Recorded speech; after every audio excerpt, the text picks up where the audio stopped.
Hello, नमस्कार, welcome welcome to geography. मानव भूगोल में स्वागत है।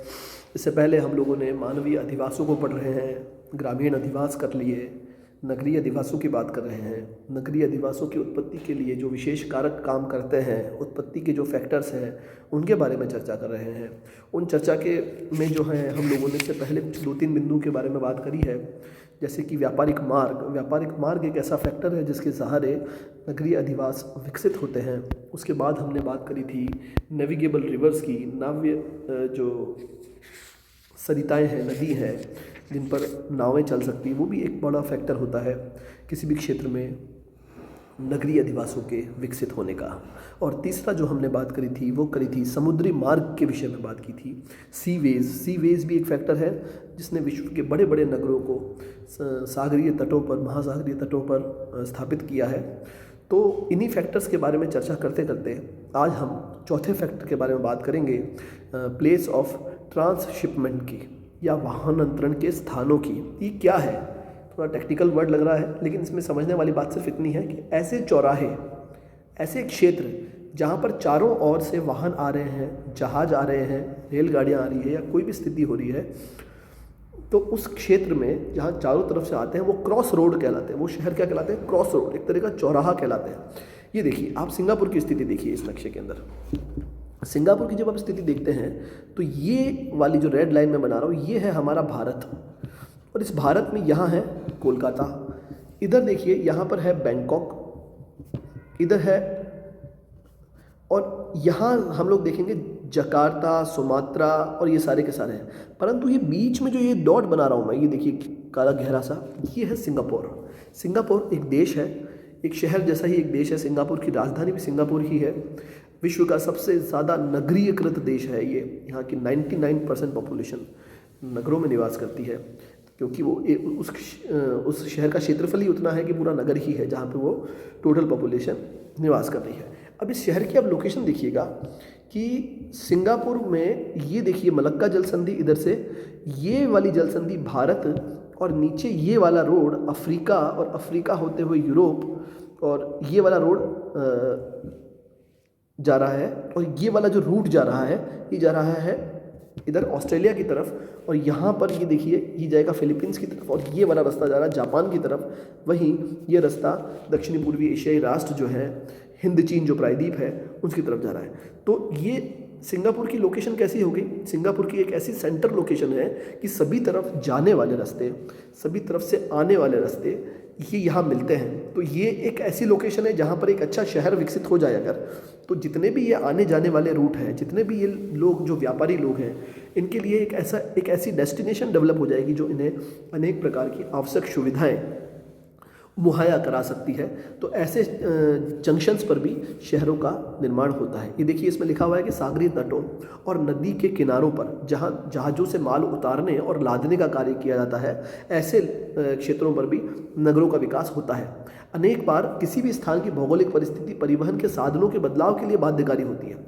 मतलब देखिएगा कि कई बार ऐसा भी देखा गया है कि किसी स्थान की जो स्थिति है, वो भौगोलिक परिस्थितियां जो है उसकी, वो परिवहन के साधनों तक में बदलाव ला देती है। प्रारंभिक समय में नदियों को छोड़कर विशेषकर चौड़ी नदियों पर जो है पुल निर्माण का कार्य नहीं होता था, और जब कभी रिवर पार करनी होती थी तब लंबे समय के लिए यात्रा भंग करनी होती थी। जैसे क्या है, जैसे कि कोई रिवर बह रही, सामान्य दिनों में आप उसे क्रॉस कर सकते हैं, लेकिन बारिश का दिन आया या जब बाढ़ की स्थिति आती है तो वहाँ पे पुल का निर्माण नहीं हो पा रहा है, तो लोगों को कई लंबे लंबे समय तक वो स्थिति या वो यात्रा स्थगित करनी पड़ती थी, ताकि हम लोग जब वापस पानी का जो बेटा कम होगा तब हम लोग दोबारा यात्रा कर सकें।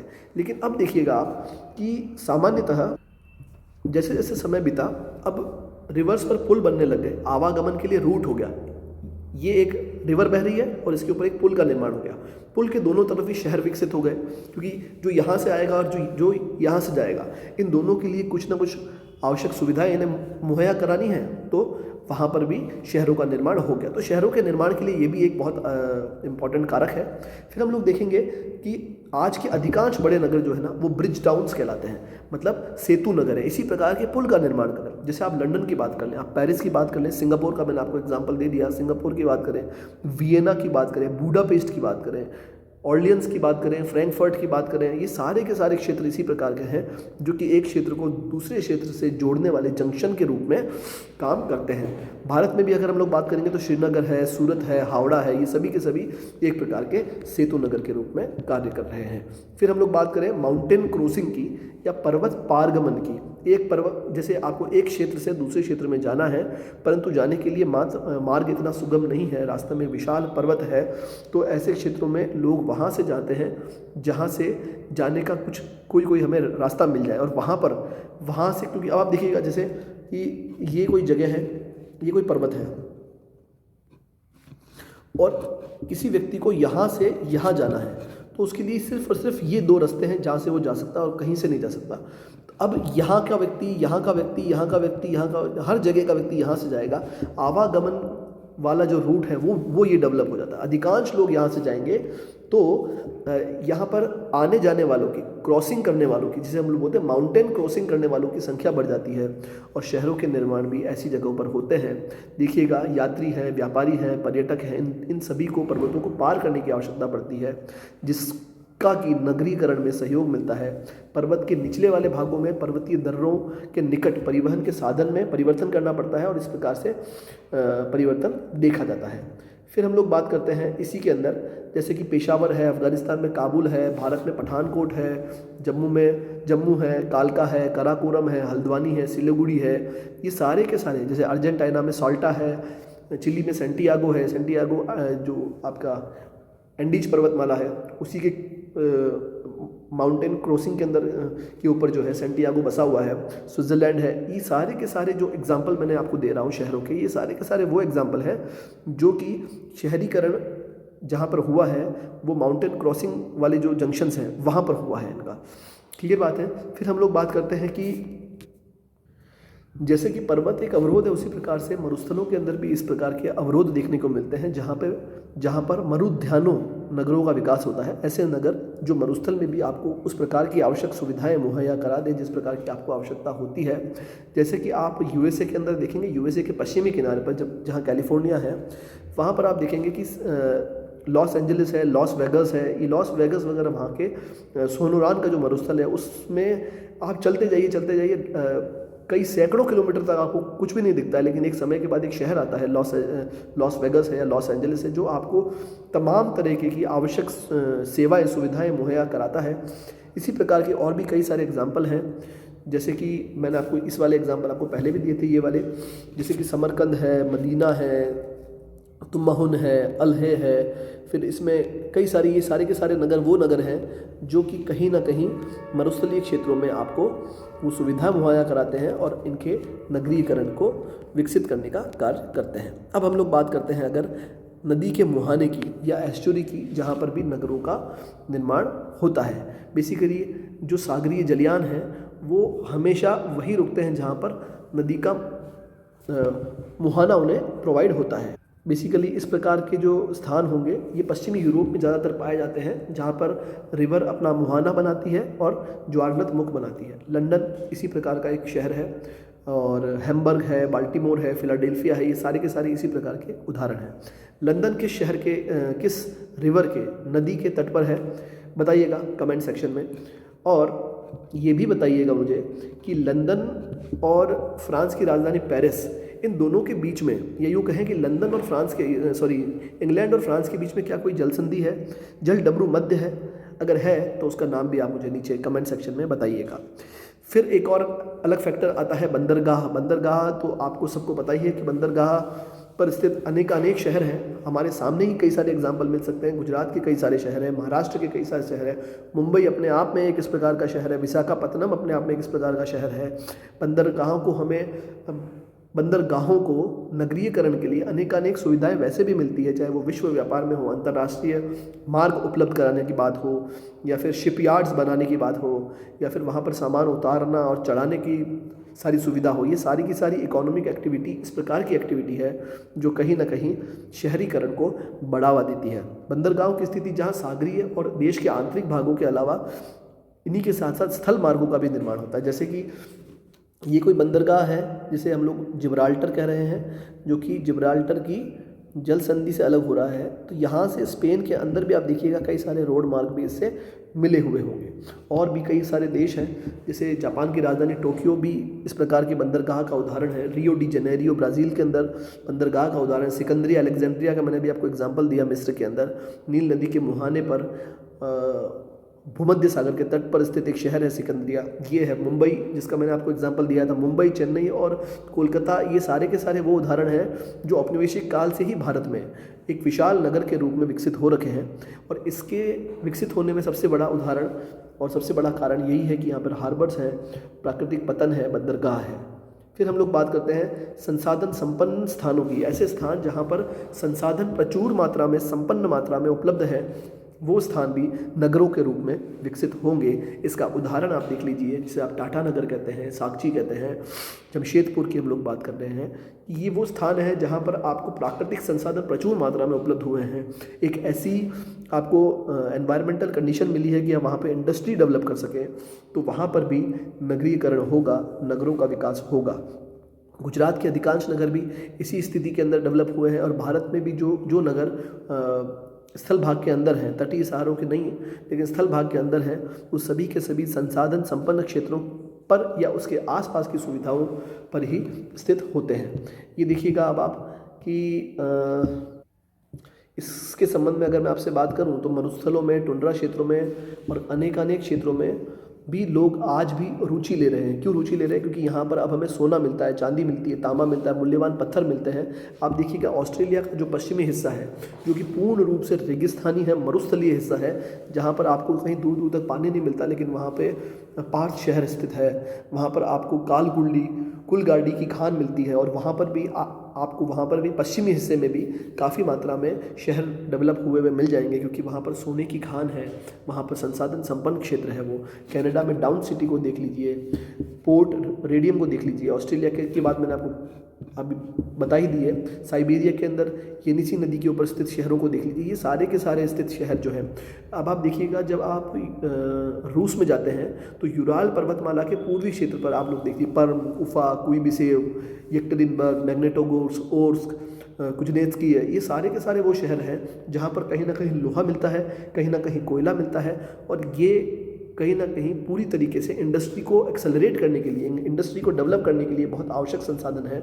और इसने भी शहरों के निर्माण में एक इम्पॉर्टेंट कारक के रूप में अपना कार्य किया है। अगर हम लोग बात करते हैं कि अगर हम लोग सिर्फ खनिज संसाधनों की बात ना करें और ऐसे संसाधनों की बात करें जो कि आय के साधन के लिए आवश्यक है, जैसे पर्यटन स्थल हो गया, सैलानियों के लिए घूमने की जगह हो गई, तो ऐसे भी स्थान भी हैं जो शहरों के लिए डेवलप हुए हैं। जैसे शिमला की बात करें, डलहौजी की बात करें, दार्जिलिंग की बात करें, मसूरी की बात करते हैं, नैनीताल की बात करें, मलेशिया की बात करें, हम लोग भारत के दक्षिण के अंदर जाएँ तो मालदीव्स की बात करें। अनेक शहर हैं ऐसे। फ्रांस में नाइस है, फ्लोरिडा है, मायामी है अमेरिका के अंदर, गोवा है भारत में, तटीय क्षेत्र है। ये सारे के सारे क्षेत्र हैं जो कि पर्यटन संसाधन को आकर्षित करते हैं। कोयला, लोहा और तांबा और इस प्रकार के संसाधन तो है ही है, जहाँ पर अनेक हमें एग्जाम्पल मिलते हैं। अब आप देखिएगा इन्हीं संसाधनों की अगर हम लोग बात करें तो मध्य पूर्व की बात करें, मिडिल ईस्ट की बात करते हैं, तो मिडिल ईस्ट में जहाँ पे ईरान, इराक, सऊदी अरब, कुवैत, ये वो क्षेत्र हैं जो तेल संसाधनों से संपन्न है। दुबई की आप बात कर लीजिए, दुबई विश्व के सबसे बड़े और सबसे आलीशान शहरों में अपना स्थान रखता है, शुमार है। और वहाँ पर भी वो शहर पूरा का पूरा पर्टिकुलरली किसी एक संसाधन के ऊपर निर्भर है। और एक संसाधन ने भी उसे एक पूरी तरीके से नगरीकरण के रूप में, एक शहर के रूप में डेवलप किया है। और इस प्रकार के अनेक फैक्टर हैं जो आपको शहरों के लिए आवश्यक है। इसी के अतिरिक्त आप देख लीजिएगा, यहाँ पर लिखा हुआ है पर्वतीय ग्राम, मतलब आप देख रहे हो, आप बोलते हैं कि हिल स्टेशन पे जाना है। तो इस रूप में भी कई सारे शहर हैं जो अलग अलग क्षेत्रों में डेवलप हुए हैं। भारत में भी देखिए गुलमर्ग, सोनमर्ग, मनाली और कई प्रकार के इस प्रकार के हमें एग्जाम्पल मिलेंगे जो कि अन्य कारकों की अपेक्षा पर्यटन की दृष्टि से और अन्य कारकों की दृष्टि से भी वो शहर विकसित हुए हैं। धार्मिक और सांस्कृतिक कारक भी हैं जो कि शहर के रूप में किसी भी क्षेत्र को डेवलप करते हैं। आप देख लीजिएगा कि जैसे भारत में भी देख लीजिए तो भारत में भी गुजरात में आप देखिए सोमनाथ है, दक्षिण के अंदर देखिए रामेश्वरम है, या फिर आप मक्का मदीना की बात कर लीजिए। तो ये ऐसे कई सारे शहर पर्टिकुलरली बड़े बड़े शहरों के रूप में विकसित हुए हैं, जहाँ पे कोई ना कोई धार्मिक या सांस्कृतिक स्थल रहा हो। आप यरूशलेम की बात कीजिए ना, वर्ल्ड के अंदर जो सबसे ज़्यादा झगड़ा हुआ है वो हुआ है यरूशलेम के लिए। यरूशलेम धार्मिक दृष्टि से और सांस्कृतिक दृष्टि से 3 धर्मों की मुख्य भूमि के रूप में सामने आती है, परंतु वहाँ पर शहर बसाने के लिए और देश बसाने के लिए जो झगड़ा चल रहा है, आप इसका एग्जाम्पल ले सकते हैं कि धार्मिक और सांस्कृतिक कारक किसी भी क्षेत्र में नगरीकरण के लिए कितना ज़्यादा इम्पॉर्टेंट फैक्टर रखता है। मुझे लगता नहीं है कि मुझे आपको इसके बारे में कुछ ज़्यादा बताना पड़ेगा। आप समझते हैं, आपने देखे हैं, आपने द्वारिका दिखा होगा, आपने हरिद्वार दिखा होगा, आपने बद्रीनाथ, केदारनाथ, सारनाथ, बोध गया, अमृतसर, ये सभी की सभी चीज़ें देखी है। अमृतसर में भी देख लीजिए, वहाँ पे गोल्डन टेम्पल है और उसी के कारण पर्टिकुलरली अमृतसर और बहुत सारे उसके आसपास के क्षेत्र काफ़ी मात्रा में डेवलप हुए हैं। सुरक्षात्मक स्थानों की दृष्टि से देखें तो ये भी एक बहुत बड़ा फैक्टर होता है नगरीकरण के विकास में, क्योंकि आरंभ से ही नगरों का निर्माण सुरक्षा की दृष्टि से ही किया जाता था, क्योंकि कबीलाई क्षेत्रों में और मध्यकालीन जो हमारा वातावरण था उस समय हम लोगों को सबसे जो इम्पोर्टेंट फैक्टर लगता था वो था हमारी सुरक्षा के कारण ही आप देख लीजिएगा, जयपुर को देखिए तो जयपुर भी एक 4 दीवारी के अंदर बना हुआ, जो जयपुर का पुराना शहर है वो 4 दीवारी के अंदर बना हुआ है। तो नगरों का विकास भी सुरक्षा की दृष्टि से भी काफ़ी ज़्यादा हुआ है। कई सारे इस प्रकार के भी क्षेत्र हैं आज भी वर्तमान में भी जो अपनी राजधानियाँ समुद्र तट के सहारे इसलिए नहीं बनाते क्योंकि वो सुरक्षा की दृष्टि से उपयुक्त नहीं है। तो अक्सर नगरों का निर्माण चाहे प्राचीन काल से ले लीजिए, चाहे आज के समय में ले लीजिए, भारत में भी आप देख लीजिए, चाहे ग्वालियर, झांसी हो, जयपुर हो या चित्तौड़गढ़ हो, अजमेर हो, ये सभी के सभी जो क्षेत्र हैं इनको सुरक्षा की दृष्टि से भी ध्यान रखा गया है कि कौन सा क्षेत्र सुरक्षा की दृष्टि से ज़्यादा उपयुक्त है और जहां हम लोग नगरों को विकास कर सकें। तो ये बेसिकली बहुत सारे कारक थे नगरों के विकास में। आई होप आपको समझ में आए होंगे। इन शॉर्ट अगर देख लें तो धार्मिक सांस्कृतिक कारक है, सुरक्षात्मक दृष्टि से कुछ कारक है, संसाधनों की उपलब्धता इस प्रकार का एक कारक होता है, बंदरगाह, नदी के मुहाने, पर्वत वाले जो क्रॉसिंग्स होते हैं वो माउंटेन क्रॉसिंग कहते हैं जिन्हें, वाहनांतरण के स्थान, समुद्री मार्ग और नौगम्य नदियाँ और व्यापारिक मार्ग, ये बेसिकली हमने सारे फैक्टर पढ़े हैं जिन्होंने नगरीकरण के विकास को बल दिया है। मिलते हैं नेक्स्ट वीडियो में। Thank you very much. आप लोग इसी तरह से बने रहिएगा। मानव भूगोल का इसके बाद एक अंतिम चैप्टर रहेगा, वो रहेगा जनजाति वाला। उसे हम लोग हो सकता है 1 में, 10 में या 5 वीडियो में कंप्लीट करें। वो हम लोग देखेंगे कि हम लोग उसमें कितनी जनजाति पढ़ रहे हैं। वो रहेगा मानव भूगोल का सबसे अहम भाग। मिलते हैं उसके लिए। Thank you very much.